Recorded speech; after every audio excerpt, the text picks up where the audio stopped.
ಹಿಂದೆ ಬುದ್ಧನ ಕಾಲದಲ್ಲಿ ಒಬ್ಬ ಉಪಗುಪ್ತ ಅಂತ ಇದ್ದ. ಒಬ್ಬ ಗುರು ಹೆಂಗಿರ್ತಾನೆ? ಉಪಗುಪ್ತ ಅಂತಿದ್ದ. ಅವ ಒಬ್ಬ ಮಹಾರಾಜ. ಎಲ್ಲವನ್ನ ತ್ಯಾಗ ಮಾಡಿ ಸನ್ಯಾಸ ಸ್ವೀಕಾರ ಮಾಡಿ ಭಿಕ್ಷು ಆದ.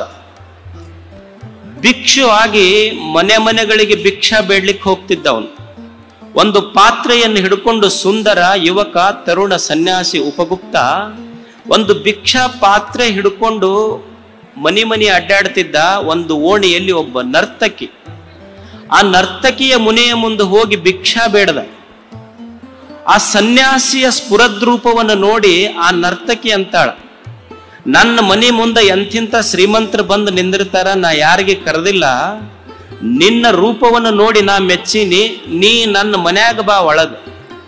ನೀ ನನ್ನ ಮನ್ಯಾಗ ಬಂದ್ರ ಈ ಭಿಕ್ಷಾ ಬೇಡೋದು ಹತ್ತುದಿಲ್ಲ, ನಿನಗ ಅನ್ಯಾಕ, ನಾನು ನಿನ್ನವಳು, ಈ ಸಂಪತ್ತು ನಿನ್ನದಾಗ್ತದೆ. ನರ್ತಕಿ ಅಂತಾಳೆ, ಮನ್ಯಾಗ ಬಾ ನೀನು. ಸನ್ಯಾಸಿಗೆ ಭಿಕ್ಷುವಿಗೆ ಹೇಳ್ತಾಳ, ಹೊರಗೆ ನಿಂತು ಭಿಕ್ಷಾ ಕೇಳಬೇಡ, ನನ್ನ ಮನ್ಯಾಗ ನೀ ಬಂದ್ರ ನಾನು ನಿನ್ನವಳು, ಈ ಸಂಪತ್ತು ನಿನ್ನದು. ಅವಾಗ ಉಪಗುಪ್ತ ಸನ್ಯಾಸಿ ಹೇಳ್ತಾನೆ, ನಾನು ಈಗ ಬಂದಿರುವುದು ಕೇವಲ ಅನ್ನದ ಭಿಕ್ಷೆಗಾಗಿ, ನಾನು ಈಗ ಬಂದಿರುವುದು ಕೇವಲ ಅನ್ನದ ಭಿಕ್ಷೆಗಾಗಿ, ಸಮಯ ಬಂದಾಗ ಬರುವೆ. ಒಂದು ಸ್ವಲ್ಪ ದಿವಸ ಹೋದ ಮೇಲೆ ಆಕೆಗೊಂದು ರೋಗ ಬಂತು. ನರ್ತಕಿಗೆ ರೋಗ ಬಂದ ಮೇಲೆ ಊರನ್ ಜನ ಎಲ್ಲ ಆಕೆಗೆ ಊರು ಬಿಟ್ಟು ಓಡಿಸಿದ್ರು, ಸಂಪತ್ತು ಕಸಗೊಂಡ್ರು, ಬಡಗಿ ತಗೊಂಡು ಹೊಡೆದ್ರು, ಕಲ್ ತಗೊಂಡು ಒಗದ್ರು. ಎಲ್ಲೋ ಊರಿನ ಒಂದು ಸಣ್ಣ ದಾರಿಯಲ್ಲಿ ನರಳ್ತಾ ನರ್ತಕಿ ಬಿದ್ದಿದ್ಲು. ಆ ದಾರಿಯನ್ನು ಹಿಡ್ಕೊಂಡು ಉಪಗುಪ್ತ ಸನ್ಯಾಸಿ ಹೋಗ್ತಿದ್ದ. ಹೋಗುವಾಗ ನರಳುವ ಧ್ವನಿ ಅವನ ಕಿವಿಗೆ ಬಿತ್ತು. ನರಳುವ ಧ್ವನಿ ಅವನ ಕಿವಿಗೆ ಬಿದ್ದಾಗ ಅಲ್ಲಿ ಹೋಗಿ ಒಂದಿಸ್ ಗುಟಕ್ ನೀರು ಹಾಕಿ ಒಂದು ತುತ್ತು ಅನ್ನ ಆಕೆಯ ಬಾಯಿಯೊಳಗಿಟ್ಟು ತಲೆ ಮೇಲೆ ಕೈ ಆಡಿಸ್ತಾನೆ, ನೇವರಿಸ್ತಾನೆ.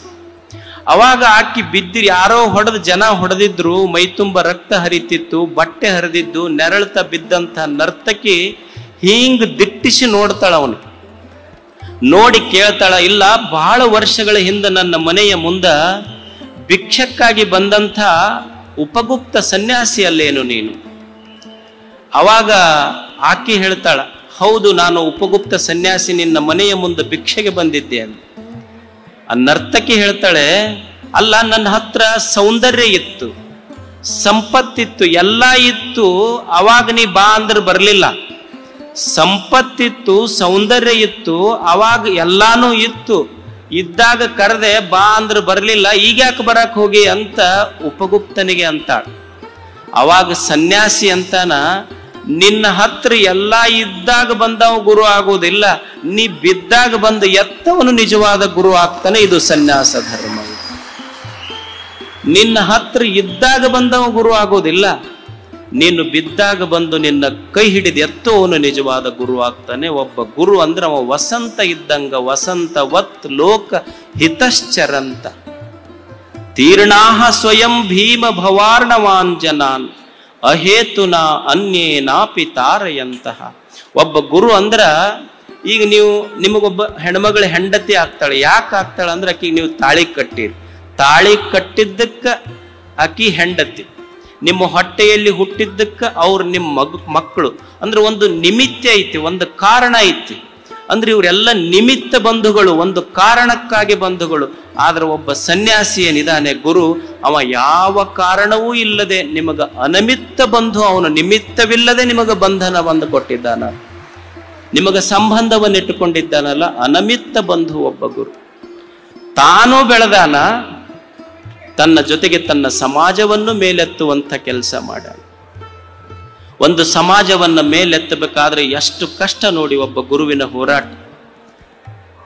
ಒಬ್ಬ ಯೋಗಿ ಅಂದ್ರ ಅವ ತಾನು ಬೆಳೆಯುವುದಷ್ಟೇ ಅಲ್ಲ, ತನ್ನ ಸಮಾಜವನ್ನ ಬೆಳೆಸಬೇಕು, ಉಪಯೋಗಿ ಆಗಬೇಕು. ಒಬ್ಬ ಯೋಗಿ ಅಂತ ಯಾರಿಗೆ ಕರೆಯುವುದು ಅಂದ್ರ, ಎಲ್ಲೋ ಹಿಮಾಲಯದ ಬೆಟ್ಟದಲ್ಲಿ ಕುಳಿತು ತಪಸ್ಸು ಮಾಡುವನು ಯೋಗಿ ಆಗುವುದಿಲ್ಲ. ಯಾರು ಲೋಕಕ್ಕೆ ಉಪಯೋಗಿಯೋ ಅವನೇ ನಿಜವಾದ ಯೋಗಿ, ಲೋಕೋಪಯೋಗಿ ಅವನು ಒಬ್ಬ ಗುರು. ಲೋಕಕ್ಕೆ ಉಪಯೋಗಿ ಆಗಬೇಕು.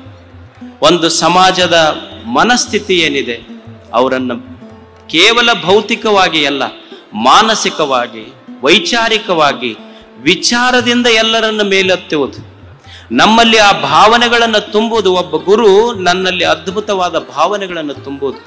ನಾನು ಸಣ್ಣವರಲ್ಲ, ನಾವು ಕನಿಷ್ಠ ಅಲ್ಲ, ನಾನು ಕೀಳಲ್ಲ, ನೀನು ದೊಡ್ಡವ, ನೀನು ಅತ್ಯಂತ ಉತ್ಸಾಹಿ, ನಿನ್ನಲ್ಲಿ ಸಾಮರ್ಥ್ಯ ಇದೆ ಅಂತ ಯಾವ ಗುರು ತನ್ನ ಶಿಷ್ಯರಲ್ಲಿ ವಿಚಾರಗಳ ಕ್ರಾಂತಿಯನ್ನು ತುಂಬುತ್ತಾನೆ ಅವ ನಿಜವಾದ ಗುರು ಆಗ್ತಾನೆ. ತನ್ನ ಶಿಷ್ಯರಿಗೆ ಈ ಜಗತ್ತಿನಲ್ಲಿ ಯಾರೂ ಕೀಳಲ್ಲ, ಯಾರೂ ಶ್ರೇಷ್ಠ ಅಲ್ಲ.